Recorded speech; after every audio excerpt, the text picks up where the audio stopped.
కానీ కాంచన గారు ఫైనాన్షియల్గా బాగా దెబ్బతిన్నారండి. ఎందువల్లది? ఆవిడ స్వయం కృతాపరాధమా? ప్రాపర్టీస్ ఉన్నాయి కానీ సినిమా ఇండస్ట్రీలో ఎక్కువ నిలబెట్టుకోలేకపోయారు. నేను మొన్న మద్రాసులో ఉన్న మాట్లాడాను, ఫోన్ చేశాను.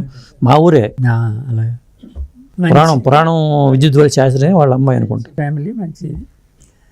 సో అలాగా ఇప్పుడు వి మధుసూదన్ గారు ఆ టాలెంట్, అలాగే తాపి చాణక్య గారు ఆయన డిసిప్లిన్, మిగిలిన ఒక యూనిట్ని ఎలా హ్యాండిల్ చేయాలి అనేది చాలా కరెక్ట్గా చేసేవాడు.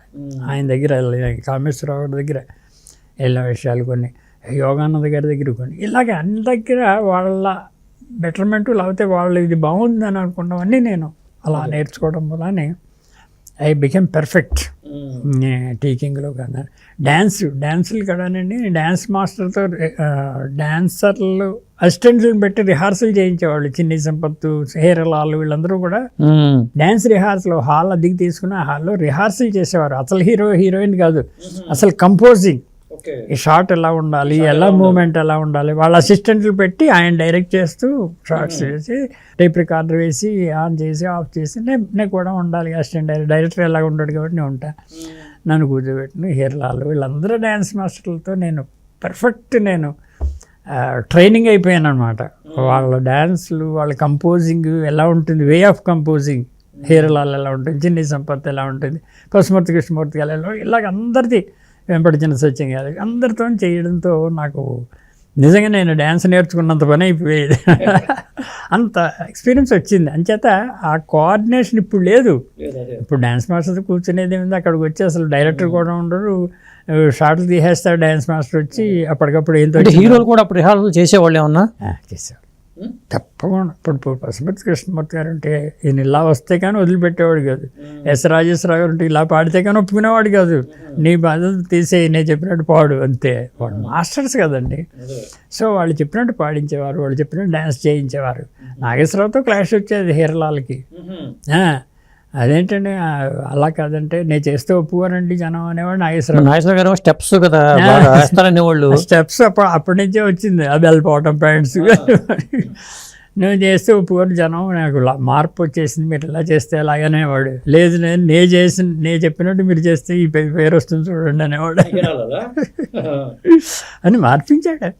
మార్చితే కూడా పేరు వచ్చింది అలాగా. అంటే చేయించడంలో ఉంటుంది కానీ మీరు మీ ఆర్టిస్ట్ ఇమేజ్ ఓకే, అది కాదని నేను, కానీ ఈ వే ఆఫ్ వర్కింగ్లో ఎంతసేపు పాతకాలకే కొంచెం కొత్త వేవ్లో చేయిస్తానని చేయించేవాడు.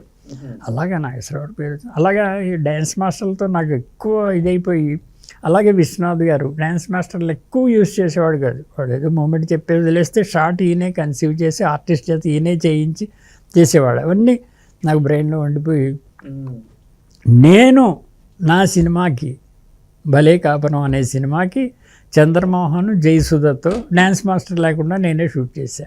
అట్లాగా ఎందుకంటే ఆ షార్ట్ కన్సెప్షన్ వాళ్ళు ఏం చేయాలో తెలుసు.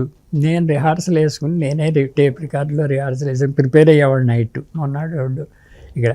ఎందుకంటే దాంట్లో కూడా ఇలాగే భలే కాపురం అనే దాంట్లో నేను పార్ట్నర్, మొత్తం నేనే ఇన్ఛార్జ్ అంతా. సో ప్రొడ్యూసర్గా నాకు బాధ్యత ఎక్కువ ఉండేది కాబట్టి నేను అలా చేశాను అనమాట. ఒక్క సాంగ్ డ్యూయట్ మిగిలిపోతే మెడ్రాస్లో అంతా సినిమా షూట్ చేసాం. ఇక్కడికి వచ్చిన తర్వాత చిన్నారి చిట్టుబాబు అని హైదరాబాద్లో సినిమా చేశా. ఆ షూటింగ్కి వచ్చినప్పుడు జయసుధ ఇక్కడే ఉంటే చంద్రమోహన్ అక్కడి నుంచి రప్పించి ఒక సాంగ్ షూట్ చేశాను ఇక్కడ. దానికి మెడ్రాస్ నుంచి డ్యాన్స్ మాస్టర్ని, అసిస్టెంట్ని ఫ్లైట్లో తీసుకొచ్చి ఖర్చు పెట్టి బోల్డ్ అవుతుందని నేను పెట్టలేనంత. చివరి సాంగ్ ఇది, ఎంత బడ్జెట్ లేదు అని చెప్పి నేనే చేస్తానని జయసుధతో చెప్తే, చేయండి సార్ మీరేం చెప్తే చేస్తామని వాళ్ళు చంద్రమోహన్ ఇద్దరు కూడా చేశారు. చాలా బాగా